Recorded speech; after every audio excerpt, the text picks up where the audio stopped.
want to go over Nikola Tesla and wireless electric potential. I know a lot of people have covered Tesla. He's a big figure of controversy. He's discussed by both nutcases and those who obsess over him. He's a very interesting person who lived a very interesting life. He had a lot of great ideas, and to me, I think the best one was wireless electricity. To Nikola Tesla, this wasn't just an idea, it was a working concept he had. Even in this picture here, you can see that bulb had no wires. He's running it in his lab based off of wireless induction currents. And he made it possible in his time. This is the reason why so many people do not believe and doubted him, has to do with the inverse square law. The inverse square law is what tells electrical engineers where there's a loss of power, and it's based off of radio frequencies. If you start with a signal and you multiply it out, you square the signal to find the power loss. So here we have our starting coming at 1, and if we double the distance, we square that, we will lose 4 times the power.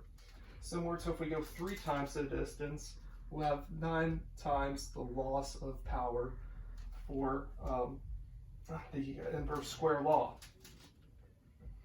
Now, Tesla said that he had overcome this. He said that his ideas were not based off of radio frequencies.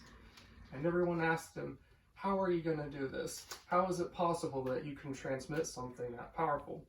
And he said that he would be able to connect to the ionosphere in our atmosphere and be able to power the ionosphere to then transfer power back down. Tesla never got as far as testing this in a huge practical application, but he did do it in his lab. Here's a picture of a pancake coil, and he used this to simulate atmospheric conditions at a ground level for his power.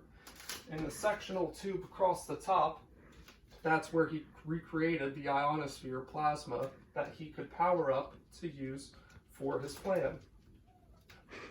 This is Wardenclyffe Tower. This is where he almost got close to developing a full-scale test. As you can see, it's quite large, and a lot of people didn't believe that it would still be enough because he had to generate an arc nearly 30 kilometers high in order to charge from here to still go to the ionosphere, and he never got that far.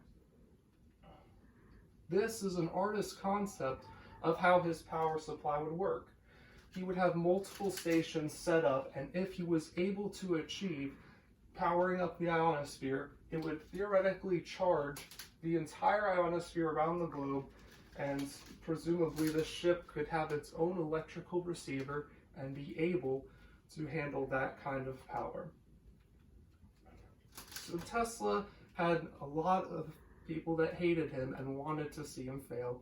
Obviously, he had some rivalry with Edison himself, and everything was stacked against him. It is true that he died penniless and alone in his apartment, and Edison died, the rich and famous hero of modern-day electricity. But Tesla was hated for the wrong reasons. It wasn't that he was going off of radio waves or the inverse square law.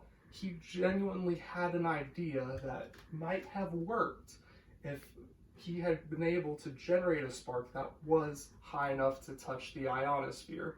And if he had gotten to that point, then maybe we could have seen if it would have worked or not. The people that attacked him should never have attacked him based on the inverse square law. They should have attacked him based on how hard it was to really power up plasma high enough to reach the ionosphere. Thank you.